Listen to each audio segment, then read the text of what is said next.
Hey guys, and welcome back to another video. And today I wanted to compare the Polaris with the Idris. And I know what you guys are thinking. One is a frigate, one is a corvette. Even though these are both capital ships, they're designed to serve very different purposes. But in my hangar update video, I kind of went through and explained why I decided to stick with the Polaris and not upgrade to the Idris. So I thought it kind of makes sense to do a comparison video. This is not an apples to apples comparison video.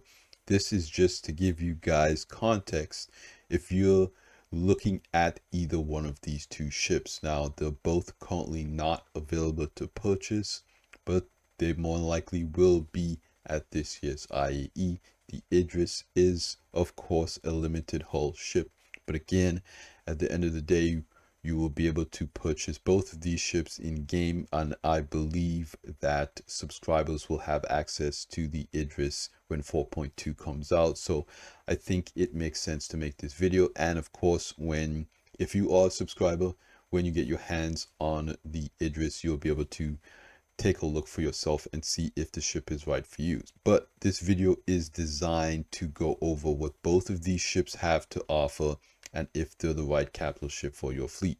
So without further ado, let's get right into this video by covering all of the stats on paper of each of these ships. And we're going to start here with the Polaris, right? Now, both of these ships are in game, but what I've done here is I went through DPS calculator and compiled all of the stats for 4.2 version of the game. So starting off with the shields, the Polaris has one size 4 shield generator that comes out to be 1,026 hit points. Its hull HP is almost 4 million. You can see the number right here. In terms of weapons, it has one turret with 2 size 6s, 2 turrets with 4 size 4s, and 2 turrets with 4 size 3s. It also has a missile turret at the back with 12 size 2s. As well as the missile turret at the back, it also has missiles at the front. It has 16 size 3s.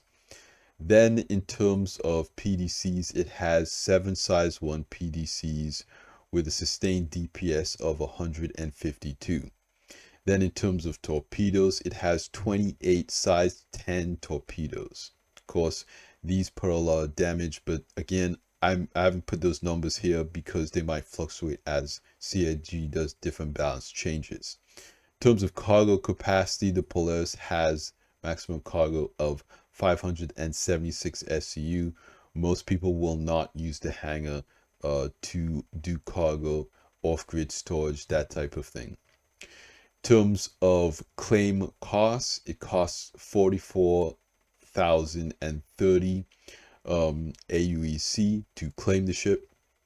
In terms of speed, SCM speed is 145. Nav speed is 940 with a pitch yaw and roll rate of 10, 8, and 14.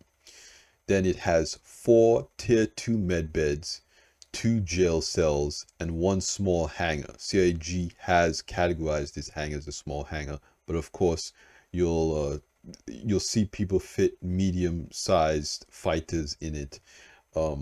Again, this is categorized as a small hangar. People have done different does it fit tests, and it does fit ships like a Vulture and whatnot. Maximum crew is 12 to finish things off. Its length is 166 meters. Now we're going to go over and take a look at the Idris P specs to compare, right? The Idris P has 2 size 4 capital shields coming in at 2,340,000. Now, one thing that's important to note is both the Polaris and the Idris have bespoke shields. You cannot change these shields, they're locked. Okay, in terms of hull HP, the Idris has 15,515 hull HP. This is a ton of ship health. In terms of turrets, you have 8 turrets with 2 size 5s and 4 turrets with 2 size 4s. Again, I'm going over the Idris P variant. I'm not covering the other upgrade kits like the K kit and the Torpedo kit, because that will add in another level of complexity. Just to simplify things, this is the standard version that most players will have before having those kits that are applied, and as well they are very expensive. So in terms of PDCs, you have 6 size 1 PDCs with sustained DPS of 87. In terms of cargo, you have 1374 SCU. This is combined between the sides of the hangar and the dedicated cargo room on the P variant. In terms of cost to claim this ship, it's coming in at 118,580 aUEC to claim this ship. Very expensive. You're gonna have to do a couple of missions to get that cost, right? In terms of speed, SCM speed is 110, nav speed is 850, with a pitch yaw and roll rate of 7712.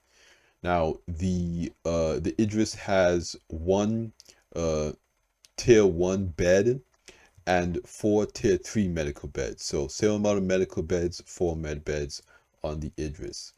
Jail cells though, the Idris has a lot more. It has 6 jail cells, and then it has 3 small hangars. Of course, that's that main hangar area. It has, technically, again on paper, these are the specs by CAG, 3 dedicated landing areas for 3 small ships, and then it has 1 extra small hangar or auxiliary hangar that can fit the MPV or the Argo snub. Then it has a maximum crew of 28 and a length of 242 meters, so quite a bit larger than the Polaris here. So both of these ships on paper have a bit of benefits and drawbacks, in my personal opinion. So each of the turrets on this ship has 2 guns. Each of the turrets on the ship has 4 guns. So in terms of turret DPS, you have a ton more on the Idris, but it's spread out a little bit differently, right? One individual turret on the Polaris is going to have more DPS than one individual turret on the Idris, because one individual turret on the lowest DPS turret on the Polaris has 4 size 4s, and the lowest DPS turret on the Idris has 2 size 4s. So if one turret operator on a Polaris gets your ship, they're gonna be able to put more DPS on that ship, right? So you're gonna have a lot of players on the Idris P that are very spread out, and if you can get multiple turrets on a single target, they're gonna be very effective. But with the Polaris, you only really need one guy in a seat to kind of equal 2 of the turrets on the Idris P, right? Because each turret doubles up the guns. So again, it kind of depends. If you're rolling with a larger crew, the Idris again makes sense because you can spread them out, even though these single turrets are going to have less DPS than a single turret on the Polaris. The second thing that I think is kind of very interesting in the comparison between these two ships are the PDCs, because you have 6 on the Idris and 7 on the Polaris, and the Polaris has, again, that sustained DPS of 152, while the Idris has that sustained DPS of 87. So again, this is 4.2 balancing.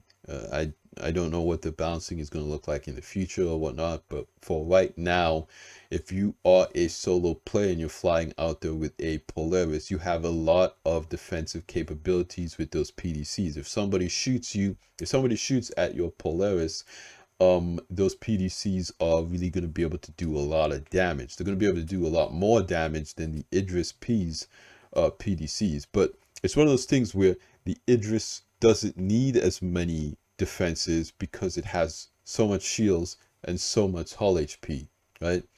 these are both capital ships, but if you fly up on a Polaris, obviously it's going to need more defenses because it has less hull HP and less seals. So I do think that balance makes sense.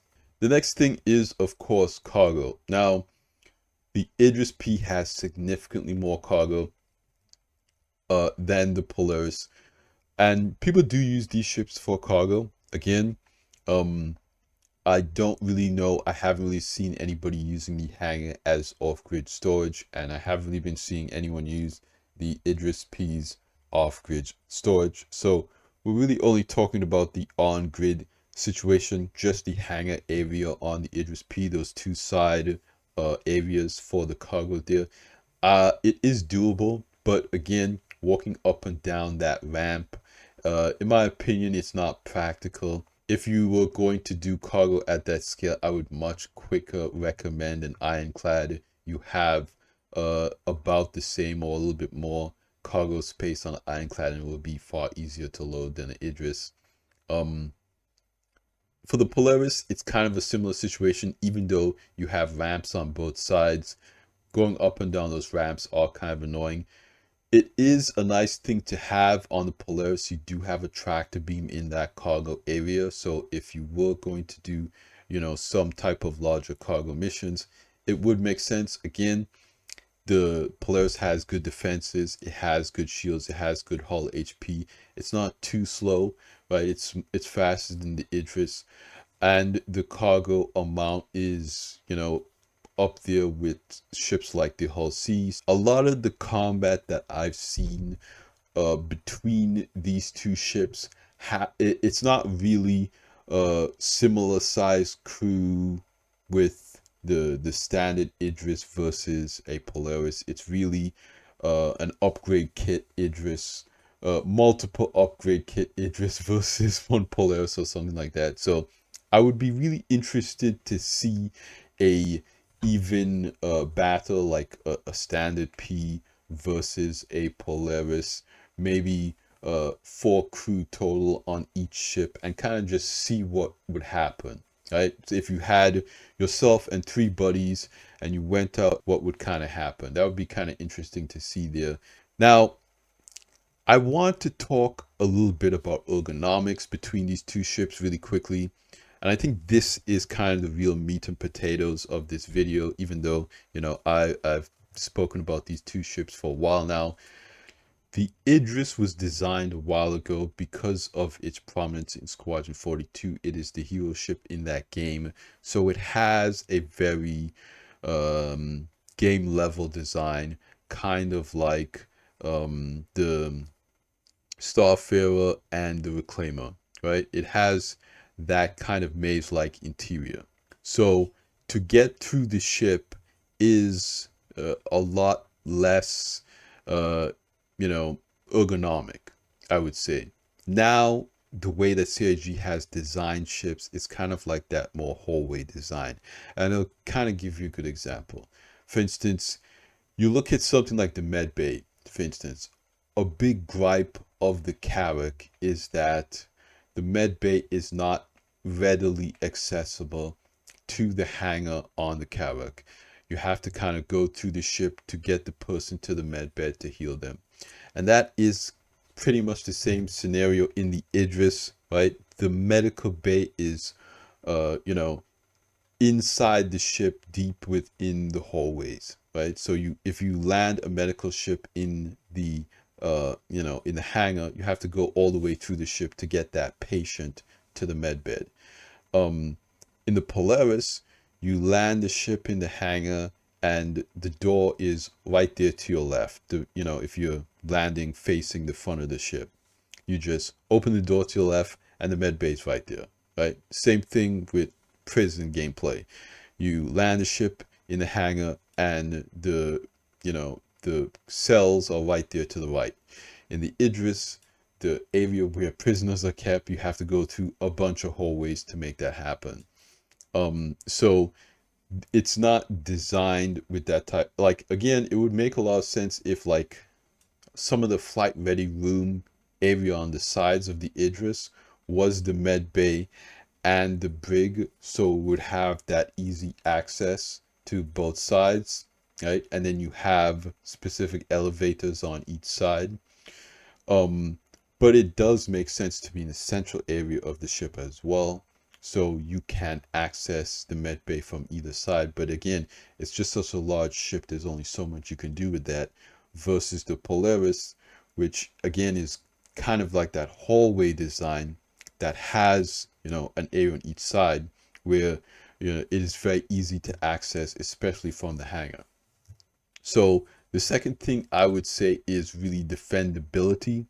um, if there's some kind of boarding action, if another crew, another team of players board the ship, with the Idris, there are a million places for crew people to hide or stow away, or kind of get set up on your ship to attack you. There are many areas of attack towards the bridge as well.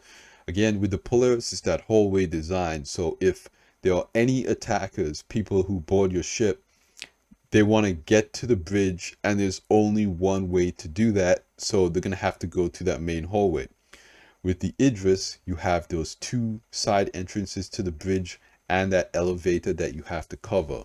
Again, you know, thinking in the future, maybe you could put trip mines. You only have one hallway that you have to cover with a trip mine. With the Polaris, again with the Idris, there are many hallways that you have to cover. Maybe you have to put up a bunch of trip mines, or blasts, or whatever you want to call it, to defend the bridge. And Yeah, just because it's such a large ship, because there's so many nooks and crannies, uh, boarding actions, especially with larger boarding parties, can get a little bit more hectic, in my opinion, probably, than the Polaris, which really has those dedicated areas. You're just watching the airlock, right? You're just watching the bridge, watching that main hallway. The defendability, I would say, is really on a completely different scale. Then you have the entrance and exits of the ship, right? The Idris, again, is designed a little bit differently. So it is very easy to get on board the Polaris. Again, you have that elevator right up at the front, um, and you just go straight to the bridge. With the Idris, I've seen, I kid you not, several YouTube videos of people getting lost just trying to find the bridge of this ship. I would say that, right, of course, if you own the ship, after a while, you will get used to it. You will know how to easily get to the bridge of the ship. But again, the ship is not kind of designed to be used as a daily driver, but it is very easy to get going on the Polaris. You just get in the elevator, go there, get up the ramps, go up the elevators. It's very fast. For a ship this size, right, you're comparing it to something like maybe the MSR that has so many doors, so many twists and turns to get to the bridge. The Polaris is surprisingly convenient, again, for its size. So there are ergonomic things to take in consideration between these two ships. And I think for a lot of people with smaller friend groups, potentially solo players, if not for having that dedicated upgrade kit for the Idris P, I would say the Idris right now is kind of looking like something that is better suited for larger groups. And the Polaris seems like it is more well suited for small groups. But I think these two ships, again, serve different, I would say, clientele. And I know the CIG posted that video where they're like, forget the Polaris, the Idris is the new hotness, right? But I think that the Polaris is still very practical capital ship for anyone's fleet. And I think it's going to be, again, very interesting as we see both of these two ships enter the verse. They're both in game right now. People have been using them a lot. There's been a lot of discourse and discussion about both of these two ships because they're so powerful in just about, you know, any combat gameplay. Again, I've seen people, you know, take the Idris and Polaris out to do the ghillie missions. Why not? But it is it is one of those things that you can do. So I want to know what you guys think. If you had to pick one, which one would you choose? Right now, again, these two ships are not available to purchase, but you know, if you were to buy them in game in the future or something like that, I want to know which one you guys would personally go with. So thanks for hanging out with me again in another video. You guys have really been supporting the videos and I really appreciate that. But I could always say at the end of these videos, you guys like the video if you liked it, subscribe if you want to see more, and I'll see you guys in the next one. Salute.